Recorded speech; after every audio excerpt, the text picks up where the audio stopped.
périmètre des missions de l'État arrive vraiment en tête de liste. Donc ce que les Français nous indiquent très massivement aujourd'hui, c'est qu'ils ne souhaitent pas moins d'État, mais ils sont convaincus que pour avoir mieux d'État, voire plus d'État, il n'est pas nécessaire aujourd'hui d'augmenter les prélèvements fiscaux.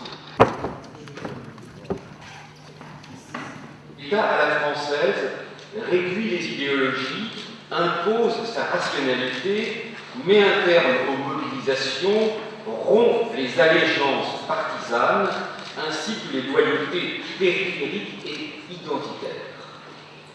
Homogénéise l'espace public, mais réduit aussi l'espace du politique à un théâtre d'ombre impuissante et marginalise la revendication démocratique. Le G20 s'est réuni à Londres, 80% de la population mondiale sous nos yeux, vous l'avez vu sur toutes les photos, les Chinois pour la première fois, les Indiens, l'Arabie Saoudite. Pour moi, le phénomène le plus important, c'est que ce soit 20, et non pas 7 ou 8 ou 10 ou 12 ou 14. Le fait que ces 20 pays, de manière assez constructive et déterminée, se soient donné une feuille de route, ou est donné une feuille de route à ses partenaires financiers internationaux et institutionnels.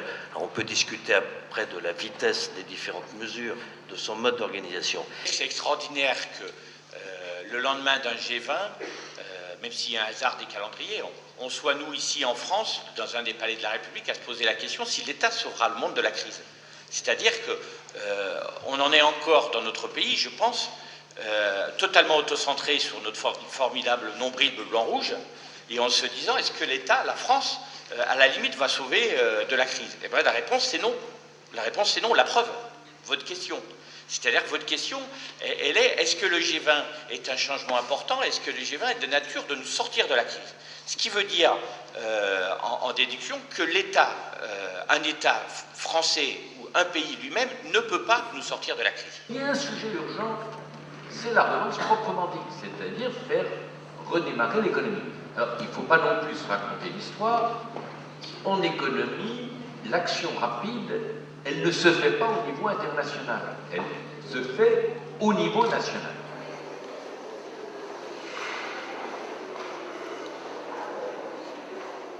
C'est l'occasion de mettre en place quelque chose en adéquation avec un événement, la journée du livre politique, c'est-à-dire de présenter à la fois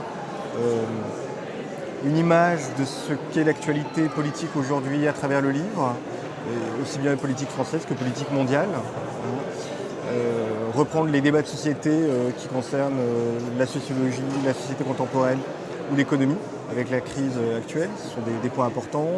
Il y a des livres sur Obama. Voilà, on essaye d'être aussi, sinon exhaustif, du moins d'avoir une sélection représentative et puis également de servir les demandes particulières des auteurs qui sont ici.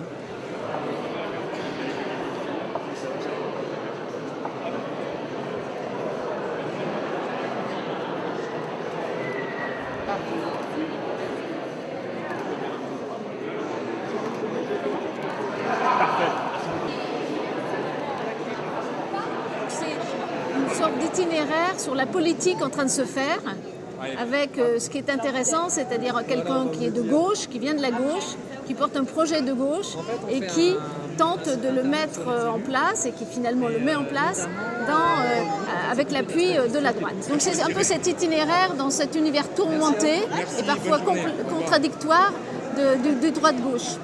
Et vous le comprendrez, ce qu'il me revient avant tout, c'est de remercier ceux qui font cette journée. Et en particulier, bien sûr, Luce Perrault, ceux qui l'entourent, et que je vous demande d'applaudir. À l'heure où Internet, où l'image, où la rapidité parfois, quelquefois même un caractère expéditif, voudrait l'emporter sur la réflexion, sur l'analyse, je pense que jamais le livre politique, la critique politique, les éditoriaux politiques, bref, tout ce que vous faites n'aura été aussi important. Et je vous demande à vous, les jeunes, qui êtes nombreux ici aujourd'hui, de le reconnaître et de les en remercier. Alors, nous sommes réunis 4 fois. Nous avions au départ 90 livres politiques à départager. Et nous nous sommes réunis donc sous la présidence d'Élie Barnaby. me suis posé une question que je n'ai jamais encore posée. Qu'est-ce qu'un livre politique en fait? Y a-t-il un grand livre qui ne soit pas d'une manière ou d'une autre livre politique? Je me suis dit qu'un livre politique, dans notre acception, est un livre qui nous dit quelque chose d'intéressant, de significatif sur la politique, c'est-à-dire sur la vie dans la cité aujourd'hui. Et notre choix, c'est finalement porté sur vous, sur votre livre, Michel Cotta, sur ce deuxième tome de ces formidables cahiers secrets de la Ve République paru chez Fayard. Alors, nous rendre hommage aussi à deux livres qui jusqu'au bout ont été en compétition extrêmement étroite. Un premier livre, c'est le livre c'est un livre d'entretien qui s'appelle Si on me cherche, entre notre consoeur Carole Barjon, qui est du Nouvel Obs, et François Chérec, qui me fait le plaisir d'être ici ce matin. Tous les parlementaires aiment François Chérec. Ils aiment sa personnalité attachante, un peu décoiffante, et ils aiment surtout cette pénétration très forte, grâce à lui, de l'existence syndicale dans le débat public. Notre choix s'est porté sur l'ouvrage de Raphaël Baquet, pour la qualité de son écriture et pour la qualité de tous les témoignages qu'il contient. C'est donc à l'enfer de Matignon. Évidemment, ce livre n'aurait pas existé s'il n'y avait pas eu d'extraordinaire talent de conteur de ces premiers ministres. Et leur maniement de la langue française, qui, je dois dire, malheureusement, n'est pas toujours si répandu. Bien sûr, ce qui est intéressant, c'est de voir la personnalité de chacun. L'humour d'Édouard Balladur, l'incroyable talent de narration de Michel Rocard, les blessures d'Édith Cresson, qui ne sont manifestement toujours pas refermées, et on peut le comprendre, le lyrisme de Dominique de Villepin, l'espèce d'introspection et d'autocritique d'Alain Juppé, un des ministres de l'actuel gouvernement, qui m'a envoyé, après avoir lu L'Enfer de Matignon, sa petite carte de visite avec juste une phrase. Il venait de comprendre qu'il devait différer ses ambitions de remplacer François Fillon. Et il m'a juste écrit « Finalement, j'ai moins de regrets ». Je vous remercie beaucoup, en tout cas.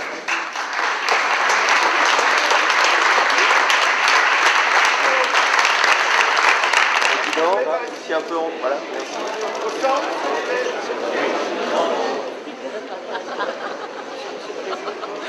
Ah, vous l'avez dit, hein, vous l'avez dit. Eh ben, écoute, parce que... Bah ouais, oui, je prends ça. Ouais, bah, c'était sympa. Le reste qui est...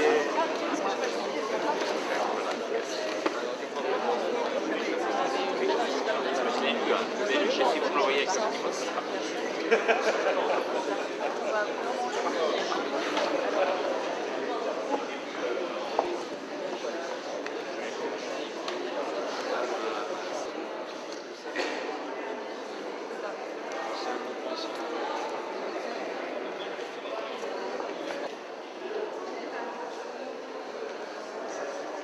Je crois que ce qui est intéressant dans ce genre de journée, c'est évidemment la rencontre avec d'autres écrivains, mais également les débats qui ont lieu et qui, sur un thème précis, est décliné tout au long de la journée. Qu'est-ce qu'il a fait ce G20 pour promouvoir les droits individuels de ceux qui sont membres de ces 20 États et de ceux qui sont membres des 172 autres États et membres des Nations Unies? C'est là que nous sommes très défaillants.